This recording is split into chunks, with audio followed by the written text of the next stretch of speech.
Welcome to the fourth video in our exam stress and anxiety series. This video is going to be on feelings of low confidence. If you haven't watched the first video, please go ahead and do that now because it has some important key concepts. Low confidence can really suck in an exam situation.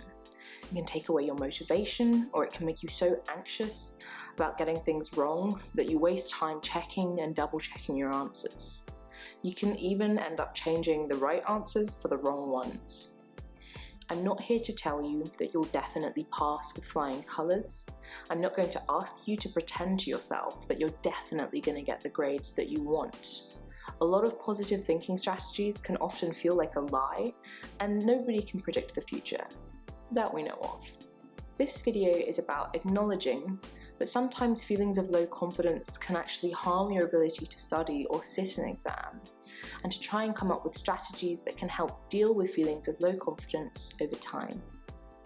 We're going to use the concept of repetition from the first video to try to understand where feelings of low confidence come from, and then I'm going to take you through an exercise that might help you get through your study sessions.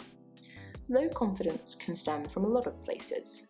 You may have actually done badly on tests in the past, or maybe you have siblings that repeat the idea that their own grades aren't good enough. Maybe you or others tell you that you're bad at certain subjects. Repeated often enough, these thoughts and experiences will cause your brain to believe that you can't do it, that you can't get the grades. And as you may have experienced, this can actually shut down your ability to study or sit the exam at all. It's a bit of a self-fulfilling prophecy. So I'm going to give you an exercise to try out. The first step is to realise that low confidence is what you're feeling. For some people that's easy and as clear as day. For others, it's a bit more tricky. If it's tricky for you to identify, try looking out for lots of procrastination when you're trying to study a certain subject, or just feeling no motivation to have a look at the harder topics. Once you've found something that makes you feel low in confidence, go ahead and grab your study materials or practice questions for that topic. Then what we're going to do is shrink down the study step by step. Pick a chunk to study that actually feels manageable. So if you feel confident that you could memorize a page, aim to memorize that page.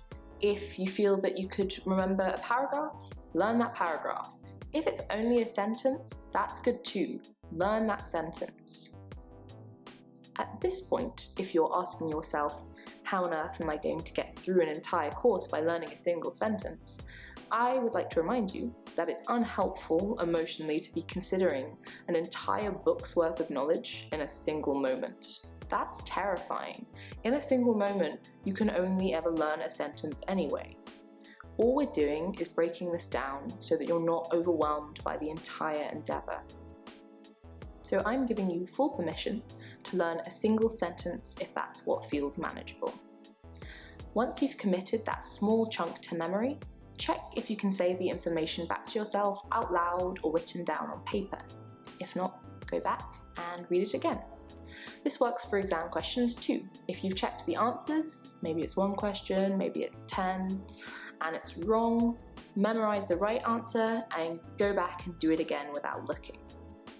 Take however long you need to be sure of your single chunk of study, and once you've got that section down, you've memorized something, you've answered an exam question, move on to the next and do the same thing. We're taking this step by step. The aim of this is to repeat to your brain that you are capable of doing small things. Even if your brain doesn't believe that you can do 3 hours of study a week or even the whole course, all you need to do is the small chunks, because of course, a course is made up of small chunks. If in your study session there are no amounts of study, not even a sentence that feels manageable, that's when you stop. You've made it through your study session and that's awesome. If you feel like you can keep going, then maybe try 1 or 2 hours at a time at the beginning. You're going to need to do this method as often as you can. Remember, you're trying to train your brain to learn different responses, and that takes repetition and time. If in the middle of the exercise, your brain starts throwing up thoughts like, this is never going to work, or we'll never get it done this way, or I'm still going to fail, that may just be the low confidence talking. And there's more on addressing these kinds of intrusive thoughts in our video on anxiety. So go ahead and take a look at that. And that's it for the day. So remember to have a look at our social media so you can get daily tips and tricks on your GCSEs and A-levels. And if you'd like more information about us and how we can help you through your studies, please have a look at SnapRevise.co.uk to learn more. Thanks for watching the video. Click here to see the next video in the series, and click here to see the rest of our YouTube channel.